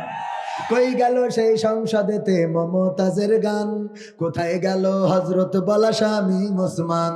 ইনুমে নন্দীপু মনি আছে কারাগারে, বাপ করিলেও পাপ কখনো ছাড়ে কি আর তারে। কোথায় গেল স্পিকারের, কোথায় গেল স্পিকারের দৃষ্টি আঁকা বাঁকা, তাদের ছাড়া দেশটা এখন লাগে ফাঁকা ফাঁকা, ওদের ছাড়া দেশটা এখন লাগে ফাঁকা ফাঁকা। কোথায় গেল আরাফাত আর ব্যারিস্টার সুমন, কথা বলার সময় তারা করেনি ওজন। কোথায় গেল আরাফাত আর ব্যারিস্টার সুমন, কথা বলার সময় তারা করেনি ওজন। মুরগি কবির খাইছে ধরা, জাফর কোথায় আছে, গোপনে কি সেও গেল মোদি দাদুর কাছে। কোথায় গেল এ সালমের, কোথায় গেল এ সালমের কাড়ি কাড়ি টাকা, তাদের ছাড়া দেশটা এখন লাগে ফাঁকা ফাঁকা, ওদের ছাড়া দেশটা এখন লাগে ফাঁকা, ঠিক না বেঠে? ফাঁকা ফাঁকা কেন লাগে সেই কথায় আমি পরে আসি। তবে এই গানটা অনেকেই মনে করবেন হুজুর কোরআনের মাহফিলে এই গান কেন? এই গানও কোরআন থেকে নিয়েছি। আমার আল্লাহ বললেন ইয়া আইয়ুহাল্লাযীনা আমানু লিমা তাকুলুনা মা লা তাফআলুন। ওগো ঈমানদারেরা শোনো, এমন কথা বলো না যা তোমরা কাজে পরিণত করো। কথাটা কার? আল্লাহ বললেন ইয়া আইয়ুহাল্লাযীনা আমানু, সূরা সফ 2 নম্বর আয়াত। আল্লাহ বললেন ইয়া আইয়ুহাল্লাযীনা আমানু লিমা তাকুলুনা মা লা তাফআলুন। 61 নম্বর সূরা পবিত্র কোরআন, তাই তো? 61 নম্বর সূরা 2 নম্বর আয়াত। আল্লাহ বললেন ঈমানদারেরা শুনে নাও, তোমরা এমন কথা বলো না যা তোমরা কাজে পরিণত করো না। 3 নম্বর আয়াতে বলছেন কাবুরা মাকতান ইনদাল্লাহি আন তাকুলু মা লা তাফআলুন। আমার আল্লাহ বলছেন এটা অত্যন্ত অপছন্দের, অত্যন্ত ঘৃণার, অত্যন্ত রাগের, অত্যন্ত ক্রোধের যে তোমরা মুখে যা বলো কাজে তা পরিণত করো। এই কথাটা কার? আল্লাহর। দেখেন এবার মিলাই নেন। বাংলাদেশের 1 নম্বর ইমানদার হযরত শেখ হাসিনা হাফিজাহুল্লাহ, ঠিক না বেঠে? কারণটা কি?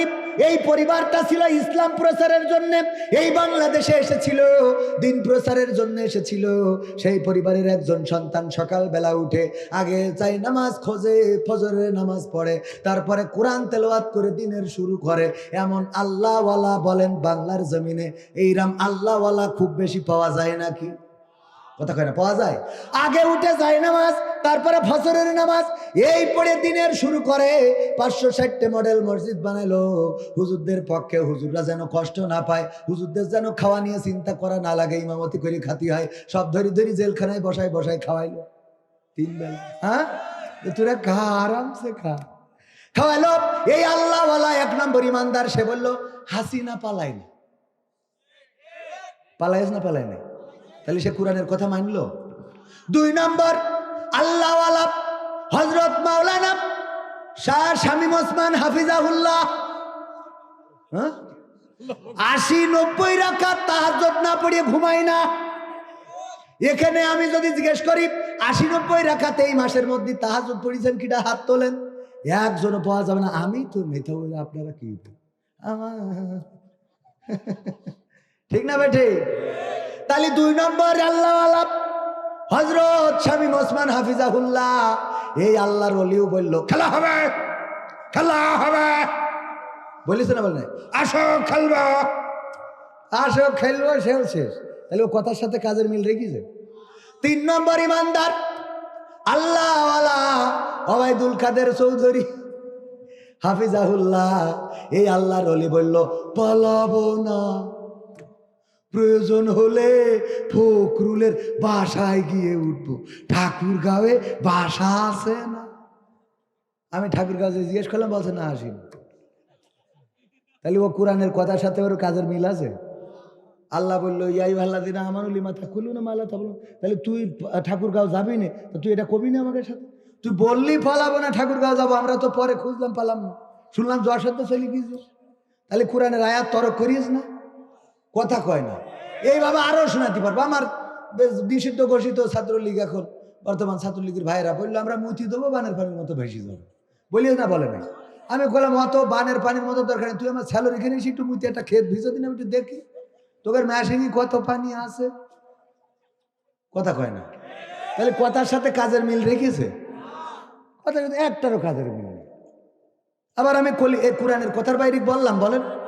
তাহলে আমি কলি দোষ হয়ে যায় কেন? তুমি যখন বলবা যে শাহবাগে আমরা পুশাপ করলে ওরা সব ভাইসে চলে যাবে, তা তোর শাহবাগের দরকার আমাকে ক্ষেতটা ভিজে একটু দেখি। কথা কয় না। আমি কোরআনের বাইরে বললাম না পক্ষে বলেছি? ঠিক আছে কি না? হ্যাঁ, আপনি বলবেন কোরআনের সাথে রাজনীতির সম্পর্ক নেই, আবার হঠাৎ করে টুপি পরি সরবনার পীর সাহেবের সাথে যে চেয়ারে বসে নামাজ পড়বেন, তা রাজনীতি নেই, তা সরবনার সাথে কি আপনার? হ্যাঁ, তাহলে কথার সাথে কাজের মিল আছে। যে কই অমনি কয় হুজুর বাটাম বলো খাবেন, হুজুর তো উচিত কথা বললে বাটাম খাওয়াই লাগবে, কারণ ইতিপূর্বে যারা উচিত কথা বলি যে সবগুলো বাটাম খাইছে না খায় নাই? বাটাম খাওয়া বোঝেন তো? তো ইতিপূর্বে যারাই হকের পক্ষে ছিল তাদেরই মার খেতে হয়েছে, জেলে যাইতে হয়েছে। আল্লাহ রাসূল সাল্লাল্লাহু আলাইহি ওয়াসাল্লাম তিনি যদি মনে করতেন মসজিদে বসে প্রস্তাব দিল কয়টা? কয় 4টি? 3টা। কি প্রস্তাব? 1 নম্বর, যদি সে নেতা হতে চায় নেতা বানাই দেবো, অসুবিধা নেই। যদি সে টাকা পয়সা চায় সম্পদ দিয়ে দেবো। যদি সে সুন্দরী নারীর জন্য এই কাজগুলো করি বেড়ায়, তা মক্কার সবচেয়ে যেটা সুন্দরী সেটার সাথে মুহাম্মাদের বিয়েতে দেবো। আবু তালিবের বললো যে এই প্রস্তাব দাও, দেখো 3টের কোনটা হতে চাই, না হলে 3টাই দেবো, দেখো মানে কিনা। আল্লাহু আকবার। বিশ্বনবী বললেন চাচা ওরা তো যেটা সম্ভব সেটা দিতে চেয়েছে, আর আমি বলে দিচ্ছি শোনেন, ওই যেটা অসম্ভব, এক হাতে যদি আমার সূর্যটা এনে দেয় আর এক হাতে যদি আমার চন্দ্রটা এনে দেয়, তবু আমি যে কালেমার দাওয়াত দিতে নেমেছি এই দাওয়াত থেকে এক চুল পরিমাণ পিছপা হব না। আল্লাহ রাসূল সাল্লাল্লাহু আলাইহি ওয়াসাল্লাম চাইলে ওই সময় মন্ত্রিত্ব নিয়ে, ওই সময় ভালো সুন্দরী নারী নিয়ে, টাকা নিয়ে রাসূল সাল্লাল্লাহু আলাইহি ওয়াসাল্লাম দাওয়াতি কাজ ছেড়ে দিতে পারতেন না? পারতেন? পারতো না? পারতো। বর্তমান সময় অনেকেই আছে বলে হুজুর বললেন না সে কথা, আমাকে যিনি সভাপতি উনি তো মাদ্রাসাটা চালাই দেয়, তা একটু আপনি একটু বিষয়টা বোঝেননি? তার মানে ওই যে একটু চালাই দেয় এর জন্য ওরা চালাই দাও, ওর কি করো চালাই দাও। মানে ওর বলতে হবে আপনি তো মানুষ না, আপনি তো মানুষ না, আপনি কি ফেরেশতা, আপনি কি। এইগুলো আমাদের বলতে হবে ভাইয়েরা আমার। এই জন্যে মাথায় রাখতে হবে হক পথে হকের কথা বলে যেতে হবে, কোরআনের সাথে আমাদের মিল রেখে চলতে হবে। যারা বলেছে আমরা এই করবো ওই করবো ওই করবো করে নাই, তারা কোরআন মানে নাই। যদি কোরআন মানতো তাহলে শেখ হাসিনা পালানো লাগতো না, লাগতো? শেখ হাসিনা পালানো লাগতো না। এরপরে আর একটা কথায় আসি যে ফাঁকা ফাঁকা কেন লাগে? কারণ হলো আগে টেলিভিশন খুললে আমরা দেখতে পেতাম কেমন করে কুমড়া দিয়ে বেগুনি বানানো যায়, ঠিক না বেঠে? কেমন করে আমরা কুমড়া দিয়ে বেগুনি বানাবো, কেমন করে কাঁচা মরিচ শুকাইয়ে রাখবো, বর্ষাকালে আবার পানিতে দিলে জ্যান্ত হইবে, শিখেছি না শিখি নাই? আবার আমার দাদার দেশ থেকে বললো, বলছে যে জানেন আর পেঁয়াজ কেউ কিনছে না দাদা, অনেক কষ্টে আছি। আমাদের দেশে তো পেঁয়াজ বিক্রি হচ্ছে না, 3 টাকা কেজি ধরেও বেচতে পারছি না। বাংলাদেশে আগে রপ্তানি করে অনেক টাকা দামে বেচতে পারতাম দাদা, কিন্তু এখন তো বাংলাদেশ দিচ্ছে না, আমরা খুব কষ্টে পড়ে গেছি দাদা। আমি বললাম কষ্টে তো পড়বো, কারণ ওই পেঁয়াজ দাদা দিতে চাইনি, আমরা কইছি আমাকে লাগবে না, কারণ আমাকে নেত্রী পেঁয়াজ ছাড়া রান্না শিখাই, তারপর ওই পাশে গেছি। ঠিক না বেটে? পেঁয়াজ ছাড়া রান্না আমরা জানি। দাদা কয় গরু দেবে না, আমি বললাম লাগবে না, কারণ আমরা কাঁঠাল দিয়ে গোশতের অভাব পূরণ করি। ঠিক না বেটে? আমি বলি যে সৌদি আরব বলবে যে খেজুর দেবো না, রোজার মাস সামনে 1 মাস পরে, এখন তো সাবান। হ্যাঁ, খেজুর লাগবে না, আমরা কুল দিয়ার ফেরা দিতে করবো, বরই কি রই, বরই দিয়ার ফেরা দেয়, খেজুর লাগবে খেজুর। হ্যাঁ, সব আমাদের বিকল্প আছে না নাই? এজন্য শেখ হাসিনা নেই, বিকল্প ডক্টর ইউনূস আছে, অসুবিধা নেই, বিকল্প সব শিখাইতে। ঠিক না বেটে? হ্যাঁ, যদি উনিও না পারে অন্য যারা ভালো পারে তাকে দেব। ভালো পারা লোক আছে না নাই? ভালো পারফরমেন্স সেই করবে যে কোরআন নিয়ে দাঁড়াবে। ঠিক না বেটে? কোরআনের বাইরে কোনো পারফরমেন্স ভালো হবে না। কারণ আপনার ফোনটা যদি আইফোন হয়, সেই আইফোনের একটা চার্জার আছে। ইতিপূর্বে যতদিন সি টাইপ না করেছিল ততদিন আইফোনের চার্জারটা আলাদা ছিল। ঠিক না বে ঠিক? আবার বাটন ফোনের চার্জার আলাদা আছে না নাই? প্রতিটা জিনিসের চার্জার আলাদা আলাদা আলাদা। এখন আইফোনের চার্জার যদি বাটন ফোনে লাগায়, আর যদি আমার দেলোয়ার হোসেন ভাইকে বলে ভাই আপনি তো কাতারে থাকেন, মক্কার থেকে খুব কাছাকাছি, সুতরাং একটু দোয়া করে দেন যেন আমার ফোনটাই চার্জ হয়, বলেন ওই দোয়াই কি কিয়ামত পর্যন্ত চার্জ হবে? হবে? যেই ফোনের চার্জার সেই ফোনে লাগানোর পরে দোয়া না নিলেও চার্জ হবে না? হবে না? কথা কয় না, দোয়া লাগবে তখন। যে ফোনের চার্জার সে ফোনে। তো আল্লাহ জমিন বানাইছে, মানুষ বানাইছে। ওমা খালাকতুল জিন্না ওয়াল ইনসা ইল্লা লিয়াবুদুন। আল্লাহ জিন মানুষ সৃষ্টি করেছে তার ইবাদতের জন্য। এই দুনিয়ায় আল্লাহ কোরআন দিলেন, বললেন ইয়া আইয়ুহাল্লাযীনা আমানু হাল আদুল্লুকুম আলা তিজারাতিন তুনজিকুম মিন আযাবিন আলীম। ও ঈমানদারেরা, আমি কি তোমাদের একটা ব্যবসা ধরাই দেব যে ব্যবসা করলে কঠিন জাহান্নামের আযাব থেকে বেঁচে যাবে? তুমিনুনা বিল্লাহি ওয়া রাসূলিহি ওয়া তুজাহিদুনা ফি সাবিলিল্লাহি বিআমওয়ালিকুম ওয়া আনফুসিকুম যালিকুম খায়রুল লাকুম ইন কুনতুম তা'লামুন। সেই ব্যবসাটা হলো আল্লাহর প্রতি ঈমান, রাসূলের প্রতি ঈমান। এবং আমি তোমাদের বিআমওয়ালিকুম মাল দিলাম, ওয়া আনফুসিকুম জান দিলাম, জান মাল দিয়ে আমার দ্বীনের সংগ্রাম এটা করে যেতে হবে, তবেই তোমরা সফল কাম হবে। বলেন সুবহানাল্লাহ। তো এই জমিনে আল্লাহর দ্বীন কায়েম করার জন্য শুধু তাই না, আল্লাহর নবীকে বললেন হুয়াল্লাযী আরসালা রাসূলাহু বিল হুদা ওয়া দীনিল হাক্কি লিইয়ুযহিরাহু আলাদ দীনি কুল্লিহি ওয়ালাউ কারিহাল মুশরিকুন কাফিরুন। যাই বলেন, কয়েক জায়গায় কয়েক ভাবে এসেছে ভাইরা আমার। এই আয়াত সূরা সফেই রয়েছে।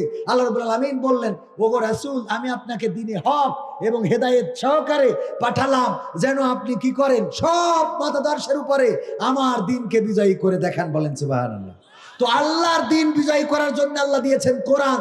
এই কোরআন বাদ দিয়ে ডক্টর কামালের সংবিধান দিয়ে শান্তি আসবে না। এই কোরআন বাদ দিয়ে কার্ল মার্কসের নিয়ম নীতি দিয়ে শান্তি আসবে না। এই কোরআন বাদ দিয়ে আব্রাহাম লিঙ্কনের গণতন্ত্র দিয়ে শান্তি আসবে না।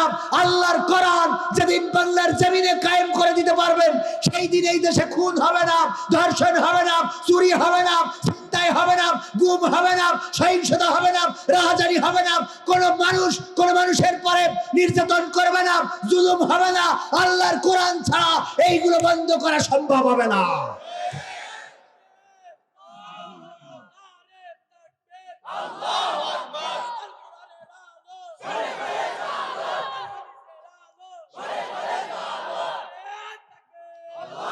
সম্মানিত ভাইয়ারা, সুতরাং সেই কোরআন কায়েমের আন্দোলন করতে হবে। আপনি চরমনায় থাকেন, আপনি হেফাজতে থাকেন, আপনি জামাতে থাকেন, আপনি আওয়ামী লীগে থাকেন, বিএনপিতে থাকেন, জাসদে থাকেন, বাসদে থাকেন, এই কোরআন নিয়ে যদি মুসলমান হন, কোরআনের বাইরের কোনো রাজনীতি করা যাবে। কোরআন কায়েমের রাজনীতি কেন করতে হবে? ওই আইনুদ্দিন আল আজাদ ভাইয়ের গানে ফিরে আসবো। কি হবে যুবক নামের বোঝা হয়ে এই ধরাতে, যেখানে মা বোনেরা ধর্ষিতা হয় দিনে রাতে, যৌবনের সার্থকতা ঘুষিবে সকল ব্যথা, যৌবনের সার্থকতা ঘুষিবে সকল ব্যথা। পারো যদি বলি দিতে মানুষরূপী পশুটাকে, পারো যদি বলি দিতে মানুষরূপী পশুটাকে, কি হবে বেঁচে থেকে অযথা বিদ্যা শিখে যদি না গড়তে পারি শোষণবিহীন সমাজটাকে, কি হবে বেঁচে থেকে, কি হবে লেখালেখি কলমবাজির ওই মহড়া, সমাজের আসল চিত্র যদি না যাই তুলে ধরা, কি হবে লেখালেখি কলমবাজির ওই মহড়া, সমাজের আসল চিত্র যদি না যাই তুলে ধরা, যদি ওই ঘুষের বলে কলমটা উল্টো চলে, যদি ওই হ্যালো কলে ক্যামেরা উল্টো বলে, তবে কি যাবে রোখা দুর্নীতিকে। এই বাজান, এই আল্লাহর ওলি, এই পীর সাহেব, এই এদিকে কি হয়েছে? হ্যাঁ, পুষাপে এক্ষুনি ধরিছে, হুজুরগের পুষাপ মুসাপ লাগে না, ডায়াবেটিস না না কিছু চুলখানিও আছে। আল্লাহ বললেন ইয়া আইয়ুহাল্লাযীনা আমানু দুখুলু ফিস সিলমি কাফা ওয়ালা তাত্তাবিউ খুতুওয়াতিশ শাইতান ইন্নাহু লাকুম আদুউম মুবিন। প্রতি কথা আল্লাহ আমি পারি না, তাই এই তার যদি পারতাম তা তো কথা না বলি খালি কোরআন বলতো, যদি পারতাম আমি তো। যাই হোক, আল্লাহ কি বলছেন যে ওগো ইমানদারেরা তোমরা কি করো, ইসলামের মধ্যে পরিপূর্ণভাবে দাখিল হয়ে যাও, শয়তানের পদাঙ্ক অনুসরণ করো না, কারণ সে তোমাদের কি প্রকাশ্য দুশ্মন, কোনো গোপন দুশ্মন না। প্রকাশ্য দেখি না তাও আল্লাহ বলে দিলে প্রকাশ্য, প্রকাশ্যে আসে, কিন্তু প্রকাশ্য মানে কি ডাইরেক্ট মাথায় রাখতে হবে আমাদের দুশ্মন। তো এই দুশ্মন এই মাহফিলে বসলে খুশি হয় কে আর বেজার হয় কে? এখান থেকে চলে গেলে খুশি হবে কিনা? তো যে উঠবে বসবেন যে ও শয়তানের খেলাইতে ভাই, আপন খেলাইতো ভাই, কোনো সাইজ তো চাইতো না, ঠিক না বেঠে? হ্যাঁ, আর কিছু আছে আপনি ওদের যাই করেন তাই করেন, রাখতে পারবেন না। কেন জানেন? দেলোয়ার ভাই ওই শহরের মধ্যেই আমার ভাবি মুরগি পুষিল। কি পুষিল? 10টা ডিম দিয়েছে, 5টা ডিম আমি আসবো বলে আবার সেদ্ধ করিয়েছে, করি খাওয়াইছে। ডিম আছে আর কয়টা? মুরগি যখন তাওয়া লাগা হয়েছে, আপনারা কি বলেন? কুচ্চা, কুচ্চা। তো এই কুচ্চা হয়েছে, তখন দেলোয়ার ভাই বলছে খালি শুধু হুজুরির খাওয়াইলে 5টা ডিম, কে আর 5টা ডিম আনা যাচ্ছে না, মুরগি কুচ্চা হয়েছে, এখন 5টা বাচ্চা ফোটাবে। তো উনি খুঁজে খুঁজে ভাবনাতে 5টা হাঁসের ডিম খুঁজে নিয়ে আসছে, মানে খুঁজে পায়নি, তা হাঁসের ডিম এনে যে বউ অন্তত ঠিকঠাক। তো 5টা হাঁসের ডিম মুরগির পেটের নিচে দিয়েছে, বাচ্চা ফুটবে না ফুটবে না? বাচ্চা ফুটেছে। মুরগি সকালবেলা বলছে ওগো আমার বাচ্চারা শোনো, এই কুয়াশা দেখো, কঠিন কুয়াশা, এই যে রংপুরের এক্সপ্রেসওয়ে রোডে গতকালকে বাস একটার সাথে আর একটা ধাক্কা খেয়ে 7টা অ্যাক্সিডেন্ট করেছে, 25টা আহত। তো সুতরাং কুয়াশার মধ্যে বেরোবা না, কনে কোন অ্যাক্সিডেন্ট করবা, ঠান্ডা লাগবে, অসুস্থ হবে, আমি টাকা নেই যে আমি তোমাকে ওষুধ খাওয়াবো। এই বলে মুরগি ঘুরাই নিয়ে বেড়াচ্ছে।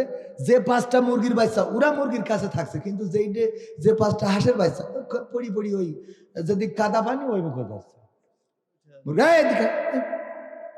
তোকে এত বলছি যে ওই ঠান্ডার কাদা পানিতে যাস না, ক্যারে কথা শুনিস নাকি? এবা করি বুঝাচ্ছি, তা কি কেবা করি চলে যাচ্ছিস?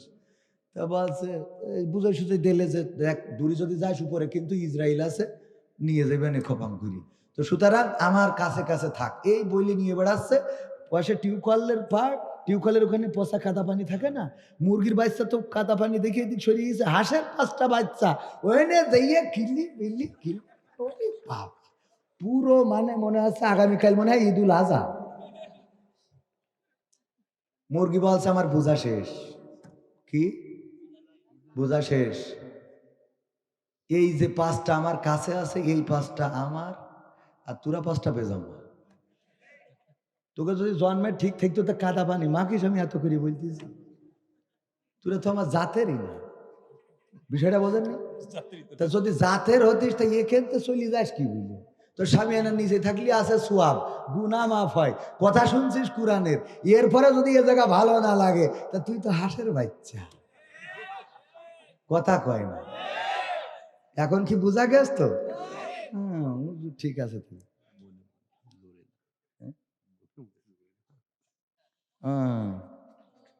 ও তো সন্ধ্যেবেলা বললি হয়, শেষ না টাইম।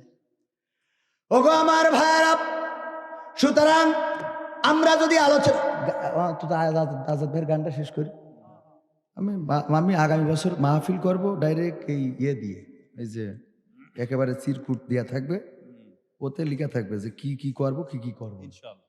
ইনশাআল্লাহ। কারণ হইলো মানে না সাবজেক্ট তো আপনারাও দেবেন, কারণ আমি যেহেতু টাকা নেবো, যে যদি বলেন আমলিকি রস করতে আমলিকির হবে, যদি বলেন বিএনপি রাজ বিএনপি, যারা যেহেতু টাকাই আইসে, তাই না? তো সুতরাং আপনাদের সাবজেক্ট আবার আমারও নিতে হলে আমারও বুঝে নিতে হবে। ওই নিয়েতে হুজুর এই করে মানে হুজুর একবার গান গাও, একবার ওয়াজ করো, একবার নাটক করো, একবার কালেকশন করো, এ মানে কিছুদিন দেখি বলছে হুজুর মহিলা প্যান্ডেলে কিরা যাবে। আমি বলছি কি আমার যাইতে হবে? তা বলছে না স্বেচ্ছাসেবকের একটু বলিয়ে দেন। মানে আমি বলিনি, তাই বলছে হুজুর মহিলা প্যান্ডেল, তারপর ওখানেও আমি যাবো। তা বলছে যে না একটু মাইকি বলি দেন স্বেচ্ছাসেবক, মানে বোঝেন মানে জ্বালার শেষ নেই, মানে কটা টাকা দিয়ে একদম মাথা কিনে নেয়। ও আমার ভাইরা, কি হবে যুবক নামের বোঝা হয়ে এই ধরাতে, যেখানে মা বোনেরা ধর্ষিতা হয় দিনে রাতে। যৌবনের সার্থকতা ঘুষিবে সকল ব্যথা, পারো যদি বলি দিতে মানুষরূপী পশুটাকে, পারো যদি বলি দিতে মানুষরূপী পশুটাকে। কি হবে বেঁচে থেকে অযথা বিদ্যা শিখে, যদি না গড়তে পারি শোষণবিহীন সমাজটাকে। কি হবে বেঁচে থেকে, কি হবে নামাজ রোজা ইমানদারির বড়াই করে, কোরআনের কর্মীগুলো থাকে যদি কারাগারে। কি হবে নামাজ রোজা ইমানদারির বড়াই করে, কোরআনের কর্মীগুলো থাকে যদি কারাগারে। মসজিদের কোণে বসে জিকির যত করো কইসে,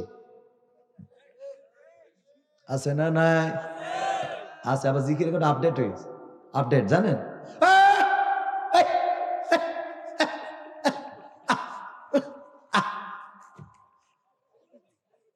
শয়তান এটা দেখার পরে ও ওই দিন ওখানে খুঁজ তোর দায়িত্ব থাকলে আমি চলে গেলাম। তুই যা পারিস কর, আমার আর দরকার নেই। তোর মতো যে একটা সাহাবী বানাতে পারিস আমি, আমার সার্থক, সারা জীবন ধন্য। আমি খালি দুঃখে মরি যাই যে আল্লাহ আমার জাহান্নামে দেবে কি দেখি। ওর টেনশন এইটা যে ইরা যদি জাহান্নামে যায় আর আমিও যদি জাহান্নামে যাই, তাহলে এটা কি সমান হইলো? এটা তো ইনসাফ হইলো না, কথা কয়। কারণ আমি খালি আদমের চিন্তা করিনি, আর তোরা জিকির মানে আল্লাহ মাল্লাহ বাদ দিয়ে সব কনতে কনে লাগাইছিস। তোকে যদি আল্লাহ জাহান্নামে দেয়, আমারও তাহলে আমার প্রতি অবিচার হবে, কথা কয় না। হয় তার মনের দুঃখী আমাকে দেশ ছেড়ে কবে চলে গেল।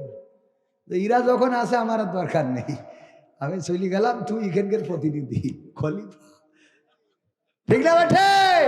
মসজিদের কোণে বসে জিকির যত করো কষে, এভাবে যায় না পাওয়া আল্লাহকে। মসজিদের কোণে বসে তাসবিহ যত টানো ঠেসে, এভাবে যায় না পাওয়া আল্লাহকে। কি হবে বেঁচে থেকে অযথা বিদ্যা শিখে, যদি না গড়তে পারি শোষণবিহীন সমাজটাকে। কি হবে বেঁচে থেকে, কি হবে, কি হবে আলেম হয়ে ইমাম সেজে মসজিদেতে, পারো যদি সত্য কথা উচ্চ স্বরে না বলিতে। এমন ইমাম আছে না নাই? অনেক জায়গায় ইমাম আছে সত্য কথা উচ্চ স্বরে বলে না। আবার অনেক মসজিদ আছে যে মসজিদে সত্য কথা উচ্চ স্বরে বলা চলে না, আছে না নাই? মসজিদের সভাপতি ইমামকে মেইনটেইন করে। গতকালকে মাহফিল করলাম চুয়াডাঙ্গায়, মাদ্রাসার সভাপতি সেক্রেটারি ক্লিন শেপ। আমি বললাম আজ শ্রোতাদের কোনো ওয়াজ লাগবে না, আজ ওয়াজ হবে আপনাকে দুজনের জন্য। মাদ্রাসার সভাপতি সেক্রেটারি মাদ্রাসা চালায়, মাদ্রাসা কার ঘর? আবার কয় আল্লাহর ঘর, রাসূল সাল্লাল্লাহু আলাইহি সাল্লামের ঘর। আল্লাহ রাসূল দিয়েছেন মাদ্রাসা, সেই মাদ্রাসায় থেকে রাসূলের সুন্নাহ মুবারক দাড়িতে খুর লাগায়।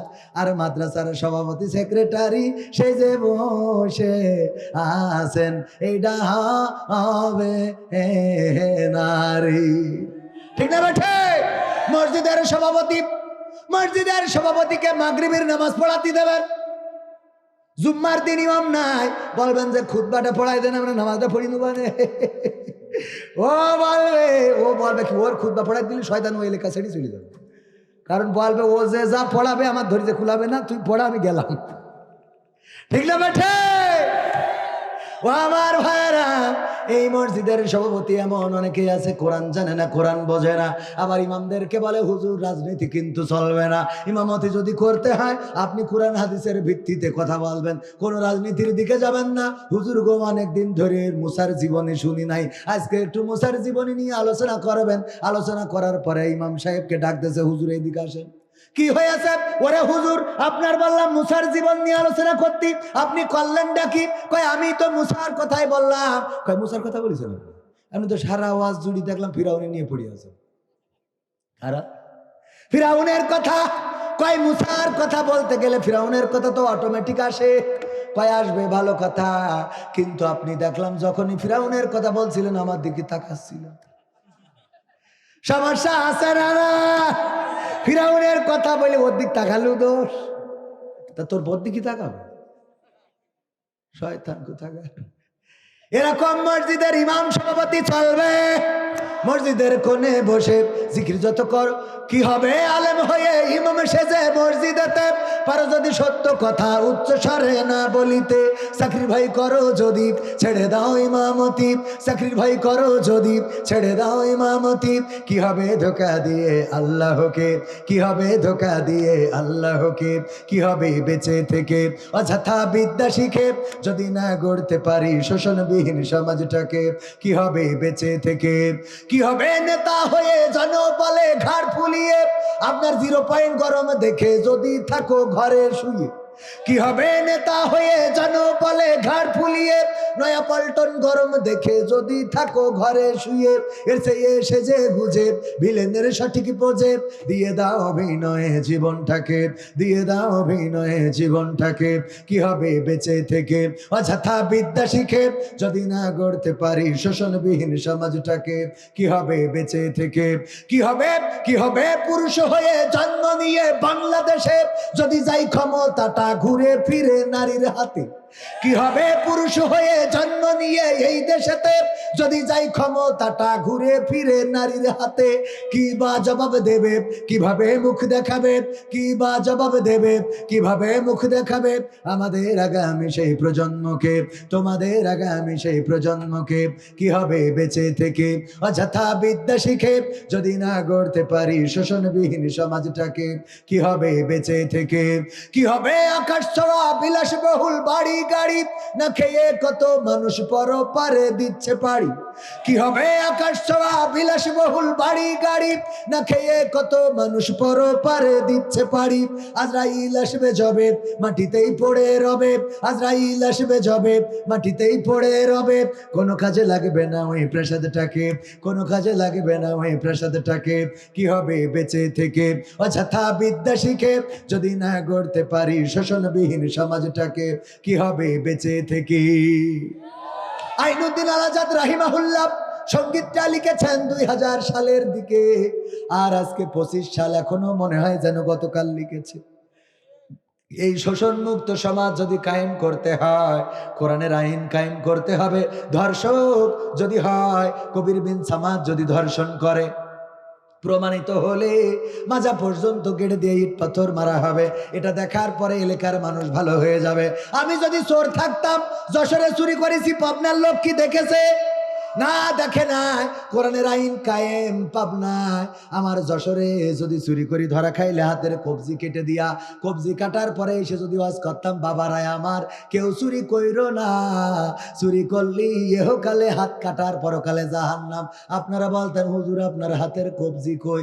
আমি বলতাম বাবারা আমার এলাকায় আখ কুইশাল গ্যান্ডারি লাগাইছিল, তার মধ্যে আমি ঢুকাচ্ছিলাম আখ, ঢুকাতে ঢুকাতে মেশিনের মধ্যে হাত ঢুকে রস হয়ে গুড় হয়ে পাটালিয়ে গেছে।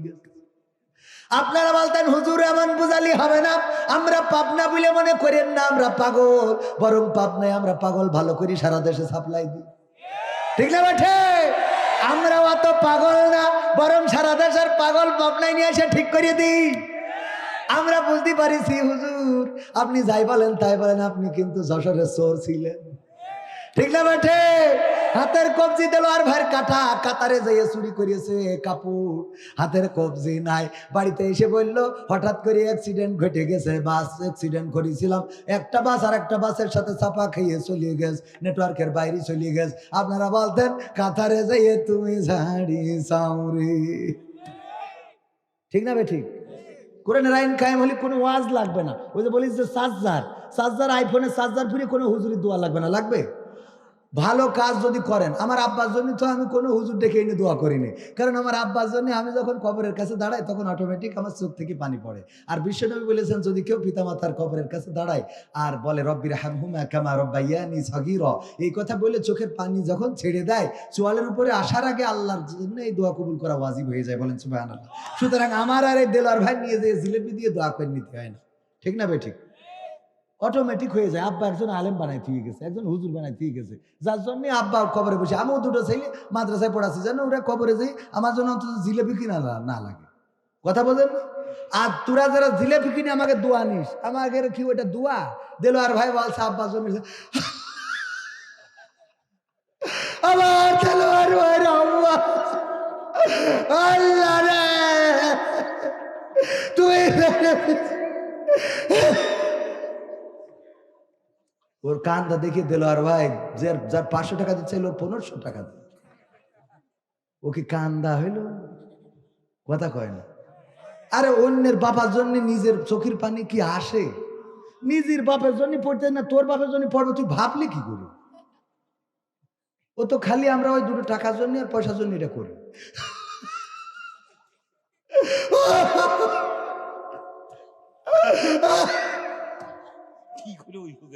হ্যাঁ, মানে কান্না দেখে ও মনে করে আল্লাহ আমার আব্বার জন্য যদি ও এই কান্দা কান্দে, ওর আব্বা মরে গেলে তো দুনিয়ায় খুঁজে পাওয়া যাবে না, অ্যাম্বুলেন্স ঠিক রাখতে হবে যাতে হাসপাতালে ভর্তি করা যায়। ঠিক না বাটে? মনে করেন হুজুর বোধহয় ও এবার বুঝতে পারিছেন তো বিষয়টা?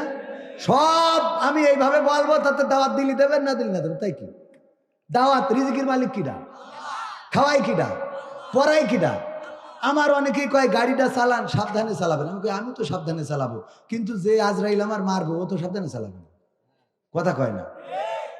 আমার সাবধান, আমি তো সাবধান আছি, কিন্তু আমার যে মারবে ও তো সাবধান নেই। ও দেখা যাচ্ছে মাল খেয়ে টাল খেয়ে আমার ঘরে হুজুর কি নেটওয়ার্কের বাইরে।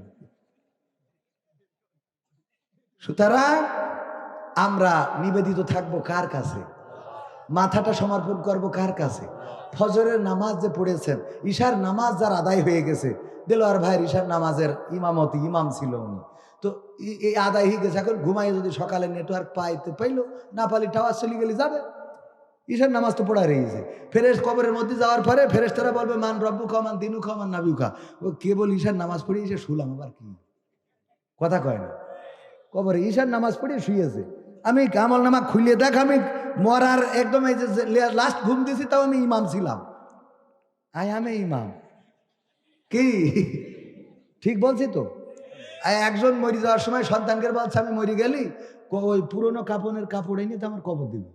তো আব্বা এটা একটা কথা হইলো? পুরনের আপনার কত টাকা সুদ খেয়ে খেয়ে জমা করেছেন, আমি ওই দিয়েতে আমি পাবনাতে দামি কাপড় কিনবো, তাও তো বলছে না এটা একটা বুদ্ধির জন্য। পাগল কের বুদ্ধি আব্বা? কয় সারা জীবন বুদ্ধি করি দেখলি না, কার বাস কনে দিলাম মরে যাওয়ার পরে একটু বুদ্ধি করবো। কি বুদ্ধি? সে ওরে সব বলা লাগবে, সে বলছে শোন, মানে ফেরেশতা তো জিজ্ঞেস করবে মান রব্বুকা মান দিনুকা মান নাবিয়ুকা। তো জীবনে তো রব মানেনি, নবী ইসলাম এগুলো তো মানেইনি। ইসলাম যারা করি, জামাত ইসলাম সব কাটি কুলি দিছি। তো সুতরাং আমার তো কুপান দেবে ওর মধ্যে গেলে। তাই এই জন্য পুরোনো কাপড়ের কাপড় এনে যদি কবর দিস, এ ফেরেশতা এসে বসায় যখন জিজ্ঞেস করবে মান রব্বুকা মান দিনুকা মান নাবিয়ুকা, আমি বলবো আমি আর কতবার এই উত্তর দেবো?